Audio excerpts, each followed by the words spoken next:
মোহাম্মদ ইউনূস তার দুটো হাত নিয়ে বাংলাদেশের গলা টিপে বাংলাদেশকে মেরে ফেলার জন্য উঠে পড়ে লেগেছে। বাংলাদেশিরা বুঝতে পারছে না, ঘটি উল্টে দিচ্ছে বাংলাদেশের, ঘটি উল্টে দিচ্ছে বাংলাদেশের। বাংলাদেশের মানুষরা যদি আজও বুঝতে না পারে, আমি জানি না কি হবে। ঘটি উল্টে গেছে বাংলাদেশের, বাংলাদেশের মায়েরা খেতে পারছেন না। মোহাম্মদ ইউনূস জানেন কিন্তু কিছু বলছেন না। টাইটানিকের নাবিক ক্যাপ্টেনের মতন মোহাম্মদ ইউনূস চুপচাপ সবটা দেখছেন মজা। বাঙালিদের মেরে ফেলার চক্রান্ত।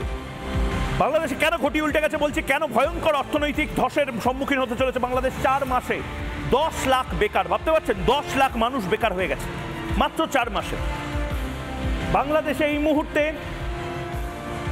65 লাখ মানুষের চাকরি অনিশ্চিত।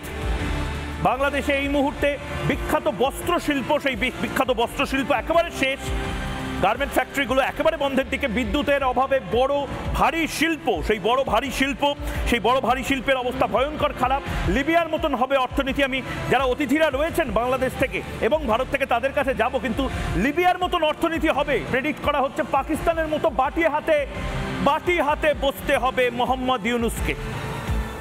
যারা এই মুহূর্তে অতিথিরা রয়েছেন আমি তাদের কাছে এক এক করে যাব এবং নির্দিষ্টভাবে আমি বাংলাদেশ এবং ভারতের যারা রয়েছেন তাদের কাছে যাব। শুরুতে আমি বাংলাদেশের যে অতিথি আছে তার কাছে যেতে চাই। আরিফ বিল্লাহ, গণ অধিকার পরিষদ এবং কেন্দ্রীয় দপ্তর সমন্বয়ক বাংলাদেশের, এই মুহূর্তে নতুন বাংলাদেশের। আরিফ ভাই, অনেক অনেক স্বাগত। আরিফ ভাই, বাংলাদেশে এই মুহূর্তে যেটা চলছে সেটা সার্কাস বলা যায়। তার কারণ বাংলাদেশ একদিকে ভারত বিদ্বেষ বাড়িয়ে দিয়েছে আপনাদের জন্য, মানে রাজনীতিবিদদের জন্য। সাধারণ বাংলাদেশিদের মধ্যে ভারত বিদ্বেষ আগে ছিল না, এখন আপনারা বাড়িয়েছেন। বাংলাদেশ ভারতের চাল খাচ্ছে, ডাল খাচ্ছে, তেল ব্যবহার করছে, সব ব্যবহার করছে। আমরা বলছি যে করুন, কিন্তু ভারত বিদ্বেষ এবং ভারতে সন্ত্রাসবাদে যারা সাহায্য করছে তাদের হাত কেন ধরছেন? ময়ূক রঞ্জন ভাই, আপনাকে অসংখ্য ধন্যবাদ আমাকে এখানে সংযুক্ত করার জন্য। আমি বলছি ভারত বিদ্বেষী বাংলাদেশের মানুষ নয়, কারণ ভারতের মানুষ আপনারা আমাদেরকে বিদ্বেষী হিসেবে উপস্থাপন করছেন না। স্পষ্ট আমি আবারও বলছি, বাংলাদেশের সাধারণ মানুষ ভারত বিদ্বেষী নয়। ঠিক বলেছেন মোহাম্মদ ইউনূস, এবং আপনারা ভারত বিদ্বেষী একটা জায়গা তৈরি করছেন পাকিস্তানের দালালি করার জন্য। ভুল বলেছি না? ঠিক বললাম না ভুল? এই জন্য ডক্টর মোহাম্মদ ইউনূসের সরকারকে আমরা প্রতিষ্ঠিত করেছি। গণ অভ্যুত্থান হয়েছে, একটি ফ্যাসিস্ট হাসিনা সরকার ছিল, সেই সরকারকে আমরা পরাজিত করেছি। আপনাদের দেশে গিয়ে পালিয়েছে, পৃথিবীর কোন রাষ্ট্র তাকে জায়গা দেয়নি, আপনারা কাঙালি হয়ে তাদেরকে জায়গা দিয়েছেন। এত অবস্থা হয়েছে আপনাদের যে তাকে জায়গা না দিলে আপনারা খুশি হতে পারতেছেন না, সেই জন্য আপনারা তাকে জায়গা দিয়েছেন। আর এই যে আপনারা বলছেন আমরা ভারত বিদ্বেষী নই, না, আমাকে একটা কথা বলুন আরিফ ভাই, সেই নীতির বিদ্বেষী আমরা।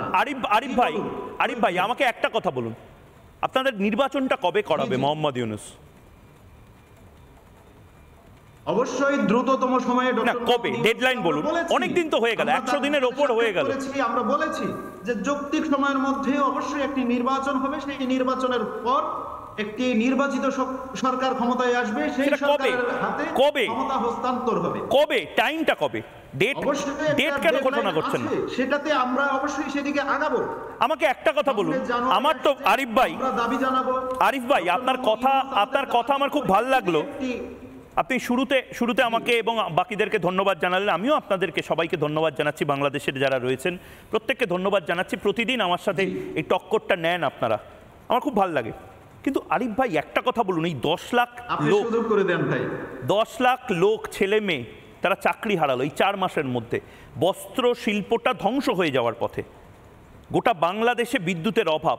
আপনারা এই যে বড় বড় কথা বলছেন, আপনারা ভারত থেকে আজও চাল নিচ্ছেন, আপনারা চায়না থেকে বিভিন্ন কিছু, আপনাদের নিজেদের দেশে আপনারা কি তৈরি করছেন?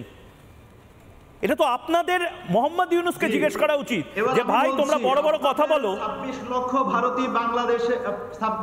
ভারতীয় বাংলাদেশে বসবাস করে, তাদের মধ্যে আপনাদের কাছে ডেটা আছে হয়তো 5 লাখ, আর বাকিটা আপনাদের কাছে ডেটা নাই। তো এই যে 26 লক্ষ ভারতীয় বাংলাদেশে চাকরি করছে তাদেরকে আপনারা ফেরত নেন, তাহলে আমাদের যে 35 লক্ষ যারা বেকার আছে আপনি বলছেন তাদেরকে আমরা সেই জায়গায় আমরা চাকরি দিতে পারি।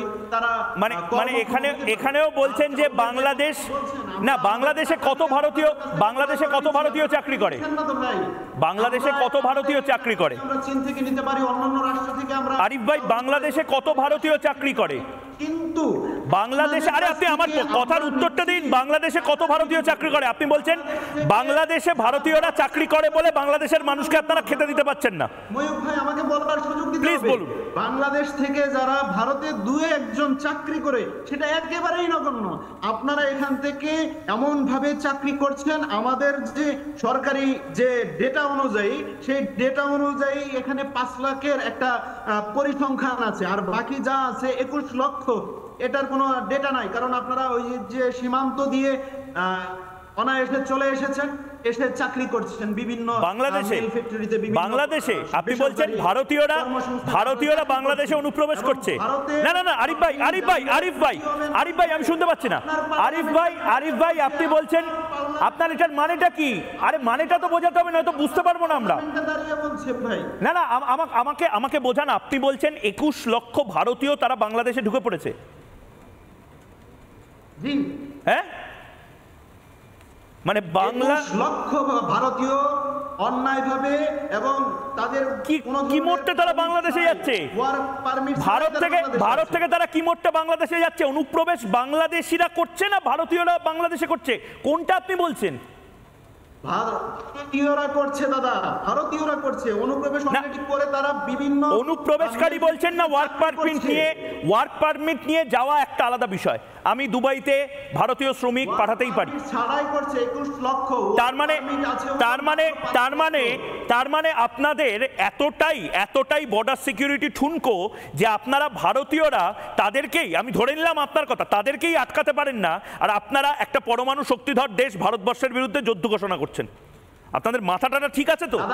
আপনারা সামনে থেকে ভারতের বিরুদ্ধে যুদ্ধ ঘোষণা করছেন, পেছন থেকে আরাকান আর্মি এসে আপনাদের পুরো চট্টগ্রামটা নিয়ে চলে যাবে। সেই জায়গা থেকে আপনারা তো ঢুকতে পারবেন না। আমরা আমাদের সিকিউরিটি নিশ্চিত করতে পারি, কারণ যখন হাসিনা সরকার ক্ষমতায় ছিল তখন হাসিনার ভূত আপনাদের মাথায় ঢুকে গেছে। শেখ হাসিনা এখন অতীত, অপদার্থ মোহাম্মদ ইউনূস এখন বর্তমান। মোহাম্মদ ইউনূস কি করছে আপনারা প্রশ্ন করছেন না কেন? আমার সরকার অবশ্যই কাজ করছে। না, করছে না। আপনারা যদি সাধারণ বাংলাদেশিদের হয়ে লড়াইটা করতেন, আজকে আপনারা মিছিলটা করতেন, আমাকে চিৎকার করে এত শিরা ফুলিয়ে চিৎকার করতে হতো না। নানা ধরনের কন্টেন্ট দেখার জন্য লাইক করুন, শেয়ার করুন আমাদের ফেসবুক পেজ, সাবস্ক্রাইব করুন আমাদের ইউটিউব চ্যানেল। পাশাপাশি অন্যান্য ব্রেকিং নিউজের জন্য অবশ্যই চোখ রাখুন রিপাবলিক বাংলায়।